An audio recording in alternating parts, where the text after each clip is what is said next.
What's going on, guys? This is Noah back to you with another value video. Here we're going to be talking about how to be 100 times more efficient with your Facebook ads. Let's get it.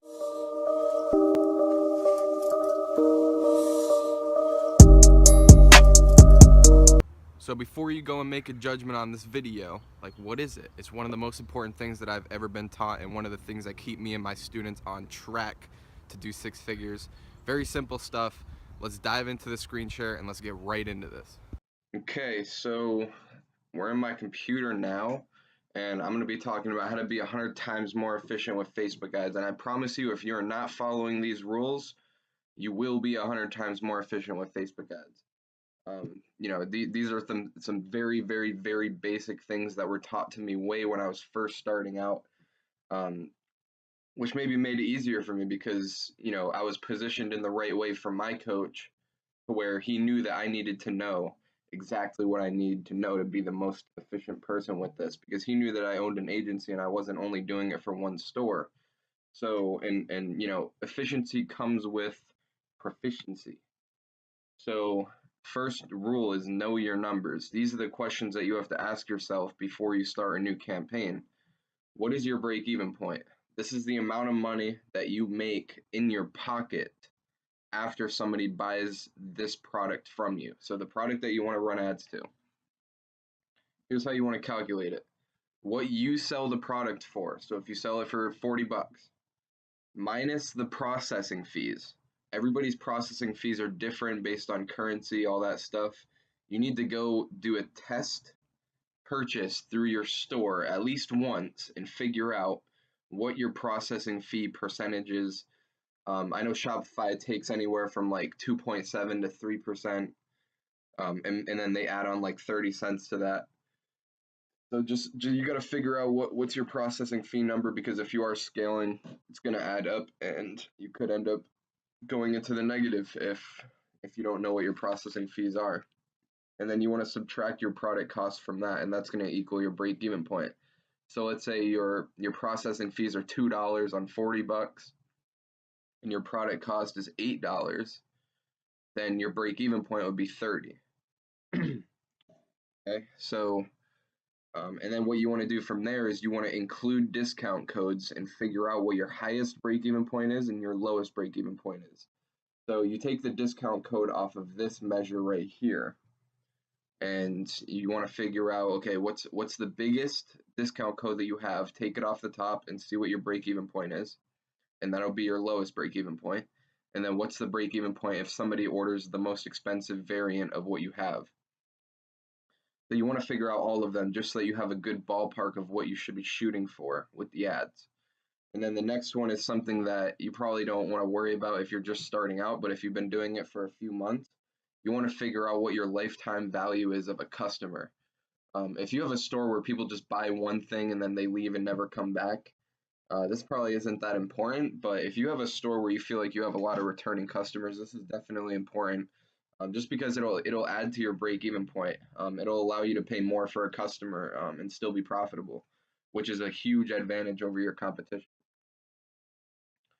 So here you want to only look at what matters. When you're inside the actual ads manager, you have to know what actually matters to you, and you have to abide by it. I mean, you don't want to be looking at things that don't matter. Here's a little rant. People look at cost per click, cost per add to cart, cost per checkout, video views. The truth is, none of that shit matters. It doesn't matter. Not a single one of those extra things matter. Here's what truly matters. You have to know what percentage of people are going through the funnel at what cost. So here's how I set them up. It's just like a funnel. So first you spend the money, and then the ad reaches somebody, and then they click the link, and then they add it to their cart, and then they go into the checkout process, and then they purchase. And then this is going to tell you what you're paying per purchase. This is going to tell you what they bought, essentially, like how much they spent. And this is going to tell you for every dollar you spend what you get back in revenue. So this is exactly how I set this up. Amount spent, reach, link clicks, website add to cart, website checkouts initiated, website purchases, cost per website purchase, website purchases conversion value, and website purchase ROAS. I'm going to switch over to another screen share so you can see what this looks like in the ads manager. So I'm going to do that now. Okay, so we're in the ads manager now. You can see the example of how I set up the columns up here. So you can see everything that I'm looking at is very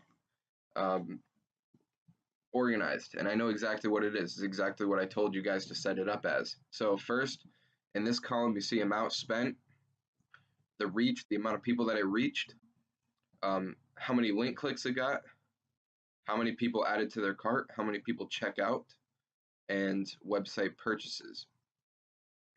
Cost per website purchase. This is the number. This is the magic number. I love this thing. This is what makes you money. Website purchases, conversion value, and the ROAS. Now, essentially, once you get to the stage where like for example, this ad account right here, once you get to this stage, you don't even need reach. You don't need link clicks. You don't need add to cart. You don't even need checkouts. Like literally the only thing that we look at when we're at this stage is cost per website purchase, maybe the conversion value every now and then, and the ROAS and the amount spent. Those are really all we look at, and then this is just filler. Like in the beginning, it's good because you can see like if the product is getting some interest with some checkouts or some add to cart, but flat out, this is very simple. It tells you exactly what you need to know.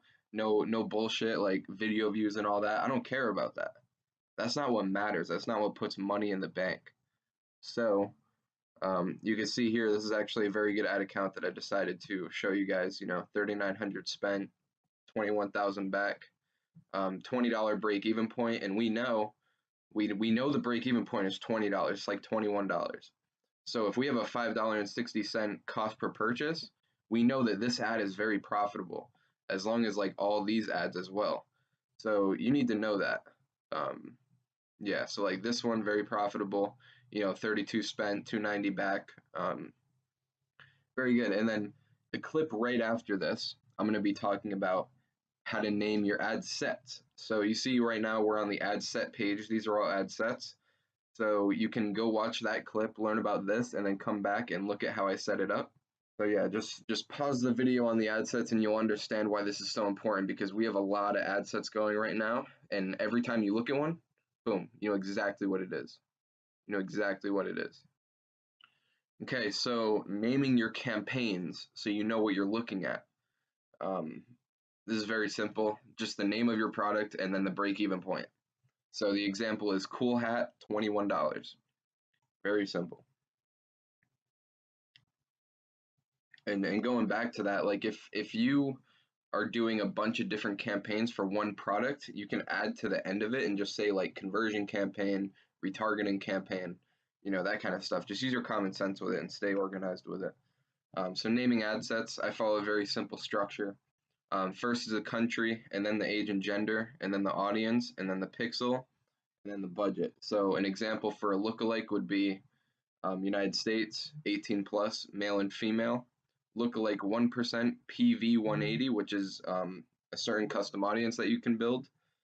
And then we're optimizing for purchases, and the budget is $5 a day. This way, when you have a ton of ad sets, you know exactly what you're looking at with each one of them. You won't believe how many people I've seen where they have no clear structure to naming their ad sets, and they just have no idea what they're looking at unless they click edit on every single ad set, which is just ridiculous. So obviously they don't do it, and the like what that causes is you're not analyzing what is doing what. Like what was the result of this, right? Like what was the result when I changed the age? They don't know that. So they're basically just creating ads out of thin air, not really looking at the data and what's happening. So this is why it's so important to do this and follow a certain structure for this. An example for cold traffic would be United States, 18 plus, female only, so we're only targeting women. Cool hats, which is what we're targeting. It's an interest group. It's probably not real, but it's just an example. And then / engaged shoppers means that I narrowed it down by engaged shoppers. We're optimizing for add to cart, and the budget is $10 a day. So you'll see in the last clip all of this in example, like what it looks like inside of the ad account. So yeah, make sure that you're following this. Naming audiences. So custom audiences, you want to always start with retargeting because that's essentially what a custom audience is. It's a group of people that you can retarget to. It's just the way that I do it. So a basic page view custom audience example would be retargeting PV180 and then the name of the product. So cool hat. You know, it's pretty self-explanatory. That way, when you make lookalikes, you know exactly what that lookalike is. You know exactly what it's based off of. And then when you're going to do retargeting, you know exactly what you're retargeting. So organization equals focus. Um, it's not something that a lot of people talk about with Facebook ads because they're all about scaling, finding products, testing products, all that jive. But this is like one of the basic fundamental things that really made a difference in the way that I was focusing on my ads.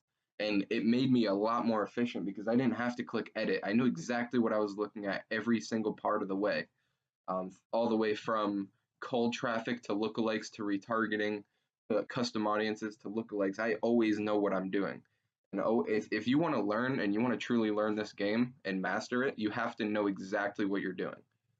You don't want to just name it like a slob and then just guess like, oh, it did good, so I'm just going to duplicate it. No, you want to know why it did good and what you can do to find another thing that'll do good as well. And that's what this is going to do for you. The ROI on this is insane. I have clients who have paid me thousands to teach them, and I've scaled them to multi 5 figures, 6 figures. And they say one of the most undervalued thing that I taught them was this organization because nobody talks about it. Nobody expects this to be such a big deal. But when they were doing 6 figures and they had 100 ad sets, they were thanking me that I positioned it right from the beginning and named everything correctly because it gets very hectic if you don't. And it's very hard to stay focused if it's not. So this is very important. A lot of people appreciate it when I tell them all this stuff. So I just decided to make a video about it. All right, so that was the video. That was a screen share. I hope you guys liked it and got a ton of value out of it. Make sure that you implement it. Don't just be that YouTube guy who just sits there and watches YouTube videos all the time. Go out there, actually implement this. Make sure you name your audiences correctly. As for this video, this is Noah and I'm out. Peace.